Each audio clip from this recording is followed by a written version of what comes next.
Do you have enough storage space in your shop, or for that matter in your home? I think it's safe to say probably not at all. Today I want to talk about a means to be able to go up to the ceiling to be able to store additional materials there to get it out of the way of your shop or in your home. And it's a garage storage shelf system that's mounted to the ceiling. I'm on location today where we're going to install this garage storage rack, and this is where I've opened up the box and you can see how it's packaged. And a quick look at where we're installing this is actually between two different windows in the garage.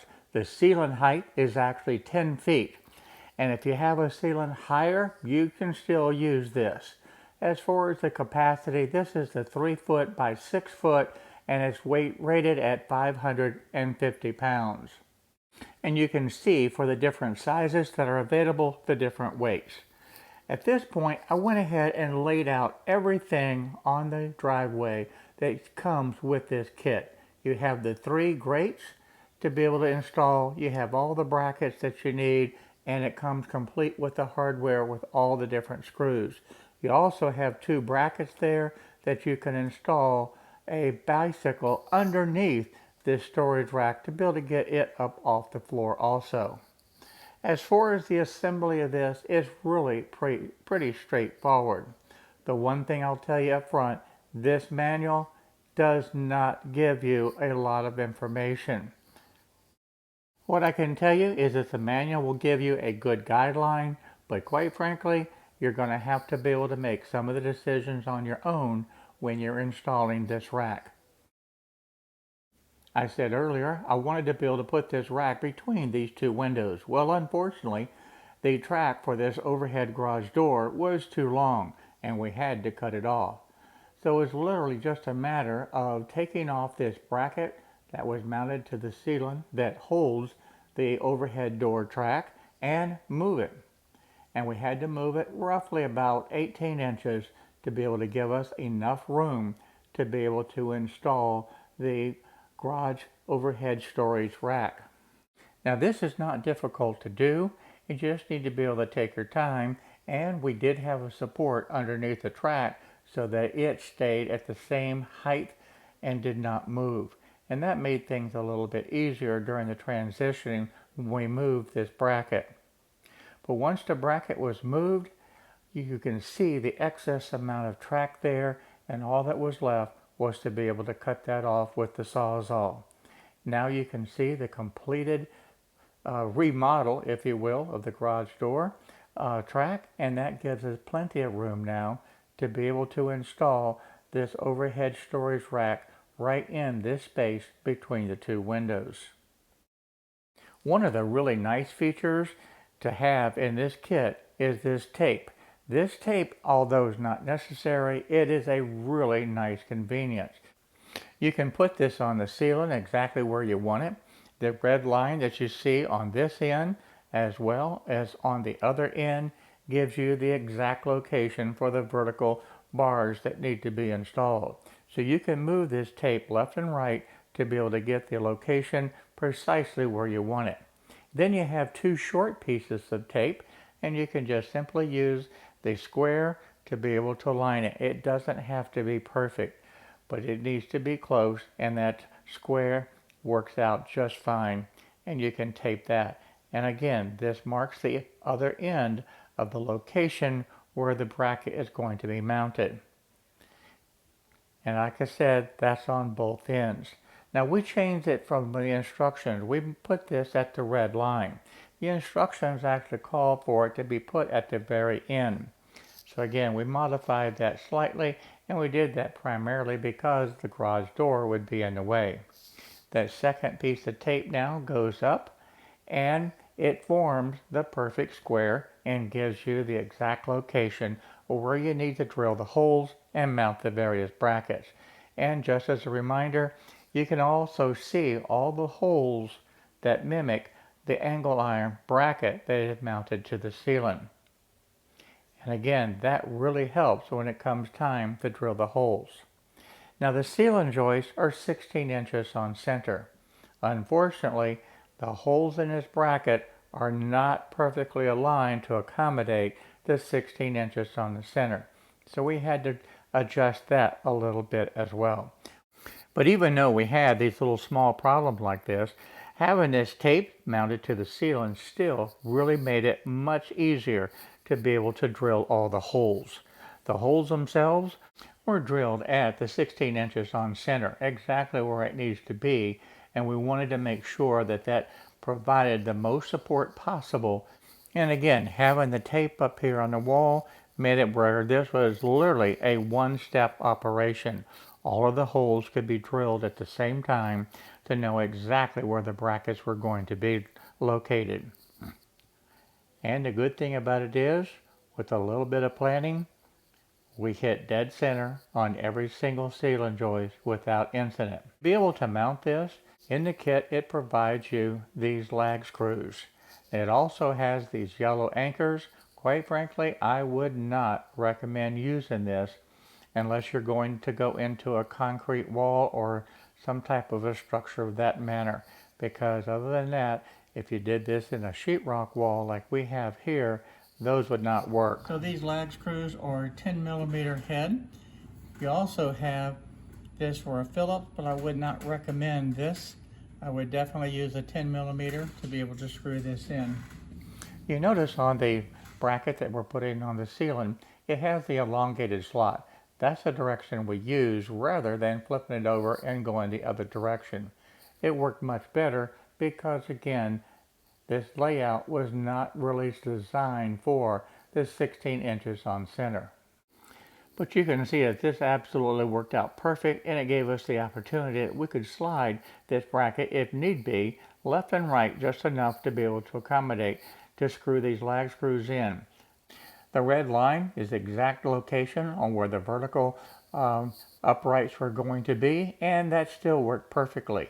The elongated slots were actually designed so that you could move the vertical bar left and right, but it really worked out just fine because we moved the member that was mounted to the ceiling to be able to accommodate that hole being placed exactly where it needed to be, so that vertical bar was right on the red line. And then we just tightened up the bolt and it was in place. The horizontal cross member now needed to be installed, and all that needs to do, it has two little pins on each side that goes into those holes, and with the rubber hammer simply tap it in place and you have that horizontal bar locked in position.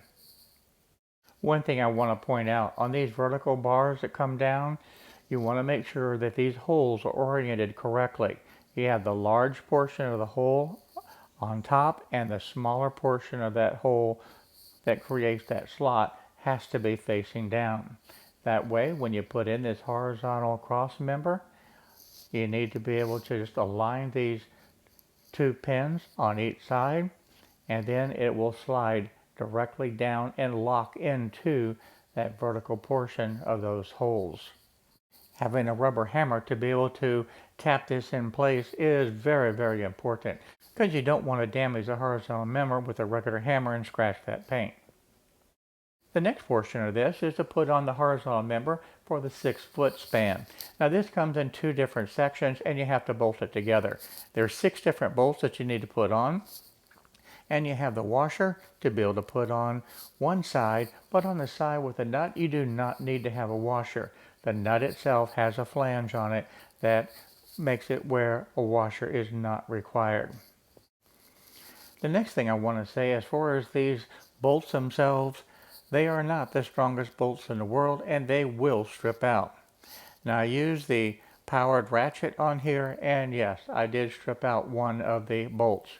But it's also just about as easy to strip these bolts if you just use the open-end wrenches to be able to tighten this. So please be careful, don't over tighten these bolts. For the next section, we just used the hand wrenches to be able to tighten, and still one bolt was stripped. So you have to be very careful with that. But as far as installing this 6-foot length of the horizontal bar, it's just as easy as those short ones. You just have to align the 2 holes on each side with the pins. It helps to have a partner for this. It will definitely make it a lot easier, because I here am aligning one end, and then my son is aligning the other end to be able to have those pins drop right into those slots. So once you have it properly aligned, just tap it in with the rubber hammer and it will lock in position. Now my son has the other one already in position, and now he takes the rubber hammer and tap it in. And there's no need to force it. Once it's aligned properly, just tapping it gently with the rubber hammer is all that's necessary. Now this is a 10-foot ceiling. If you have a taller ceiling, you do have the extra brackets that you can also mount on here and be able to extend this down to give much more storage space. So these brackets we're actually going to save hopefully for a future use, but I'm not throwing them away. This is going to work perfect for a 10-foot ceiling. But keep in mind, if you have a 12-foot ceiling or more, you can still use this storage rack. And of course, the screws are included, so save those also. The last thing to install is this angle bracket. Now this makes everything rock solid once these are all installed. The instructions called for this to be put on the outside, but on the section closest to the wall itself, I wanted them on the inside, because as you shove in the different boxes, I want that box to be able to hit these brackets and not the sheetrock wall. So you can put it on either way that you wish. Now if you recall also, the bracket that's mounted on the ceiling was supposed to have the slotted holes on the vertical portion, and we flipped this over. Well, the reason being is you have to have this aligned exactly correct. And when I put this up the first time, guess what? As you might expect, I used the wrong hole and it would not align. I had to move it over one hole to get it to align to be able to bolt into the vertical portion. Again, that was a small inconvenience, but being able to just move it over to one hole, it worked fine. But keep in mind, if you can install that bracket in the proper manner, it'd be a simple manner of sliding that angle bracket left to right just enough for the bolt in the bottom on the vertical portion to go in just as easy as could be. Now once the bolts were in and hand tightened, I grabbed the wrenches and went ahead and tightened these. No more using the air ratchet to be able to tighten these. I just did not want to take a chance on having any additional bolts stripped out. On the front side, the angle brackets were put on the outside.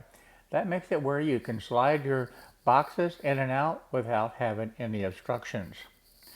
The last step on this is to put in the remaining horizontal cross member, and it's done exactly the same way. Just align the two pins in the holes and then tap it in. There's two remaining horizontal bars that go into the middle section just to be able to provide some extra support and stability for the overall rack.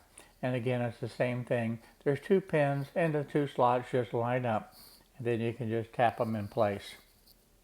Now these two middle supports actually provide the necessary stability for the long support so that they will not bow in and out.